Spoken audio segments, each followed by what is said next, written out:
আসসালামু আলাইকুম। আশা করি প্রত্যেকেই ভালো আছেন। মহান আল্লাহ তাআলার অশেষ রহমতে আমি মোহাম্মদ সবুজ ইসলাম অনেকটাই ভালো আছি। তো গার্মেন্টস রিলেটেড ভিডিও আমি আপলোড করি সবসময়। আপনার যদি গার্মেন্টস রিলেটেড কোনো কোয়েশ্চেন থাকে তাহলে অবশ্যই আমার কমেন্টস বক্সে সুন্দর করে কোয়েশ্চেন করে যাবেন। প্রত্যেকটা কোয়েশ্চেনের উত্তর দেওয়ার চেষ্টা করব। যদি সেটা টেক্সটের মাধ্যমে হয় তাহলে টেক্সটের মাধ্যমে আনসার দিব এবং যদি সেটা মনে হয় যে ভিডিও মেক করে আপনাকে আনসার দিতে হবে তাহলে আমরা ভিডিও মেক করে আপনাকে আনসার দেওয়ার চেষ্টা করব। তো গার্মেন্টসে যারা চাকরি করেন বা কোয়ালিটি ডিপার্টমেন্টে যারা আছেন তাদেরকে অবশ্যই ডিফেক্ট সম্পর্কে বেশি জ্ঞান অর্জন করতে হবে। কারণ ডিফেক্ট সম্পর্কে জ্ঞান অর্জন না করলে আপনি কোয়ালিটিতে কাজ করতে পারবেন না এবং আপনাকে অনেক ধরনের প্রবলেম ফেস করতে হবে। তো ডিফেক্ট সম্পর্কে ধারণা রাখতে গেলে আমরা আজকের কথা বলবো হচ্ছে গার্মেন্টস বা উৎপাদন শিল্পের ক্রিটিক্যাল ডিফেক্ট বা ক্রিটিক্যাল ডিফেক্ট কী সেগুলো নিয়ে কথা বলবো। ক্রিটিক্যাল ডিফেক্ট হলো এমন একটা ত্রুটি যা পণ্যটিকে অনিরাপদ, ব্যবহার উপযোগী বা বেআইনি করে তোলে এবং গ্রাহকের জন্য ঝুঁকি তৈরি করে। এটাই হচ্ছে ক্রিটিক্যাল ডিফেক্ট। একজন গ্রাহক কিনে সে সেটা ব্যবহার করবে। সেটা যদি ব্যবহার উপযোগী না হয় এবং যদি তার মনে হয় যে এটা পড়লে তার ক্ষতি হবে, এটাই হচ্ছে মূলত ক্রিটিক্যাল ডিফেক্ট। ক্রিটিক্যাল ডিফেক্টের ভিতরে আমরা প্রথমেই যেটা বলবো সেটা হচ্ছে ব্রকেন নিডল বা পোশাকে ভাঙা সুই থাকা বা যেই নিডল দিয়ে গার্মেন্টস স্টিচ করতেছেন বা সেলাই করতেছেন সেই নিডল বা ভাঙা সুই গার্মেন্টসের ভিতরে থাকা।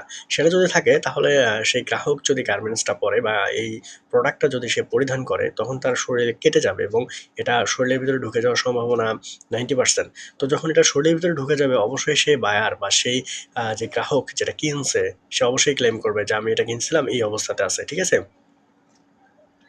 তারপরে ব্রোকেন বাটন, শার্প এজ, এই যে ধারালো বস্তু হতে পারে বা বাটন ভেঙে গেছে তো লাগানোর সময় খুঁচ করে লেগে গিয়ে গলায় এখানে কেটে গেছে। এটাই স্বাভাবিক ব্যাপার। আমি বাটন লাগাইতেছি, তো আমি তো আর দেখি না যে বাটনটা ভাঙা নাকি।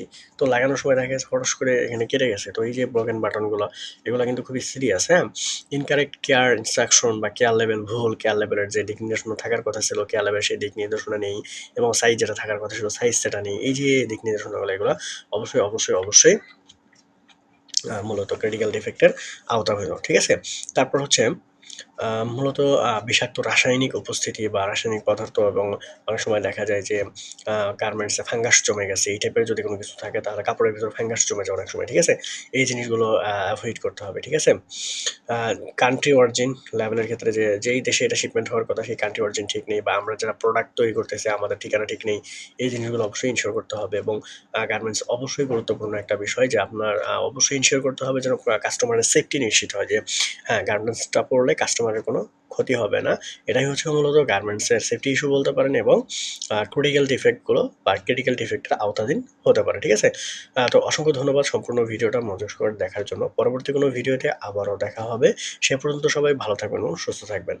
আর যদি কোনো কমেন্টস থাকে তাহলে অবশ্যই কমেন্টস বক্সে করে যাবেন। অসংখ্য ধন্যবাদ।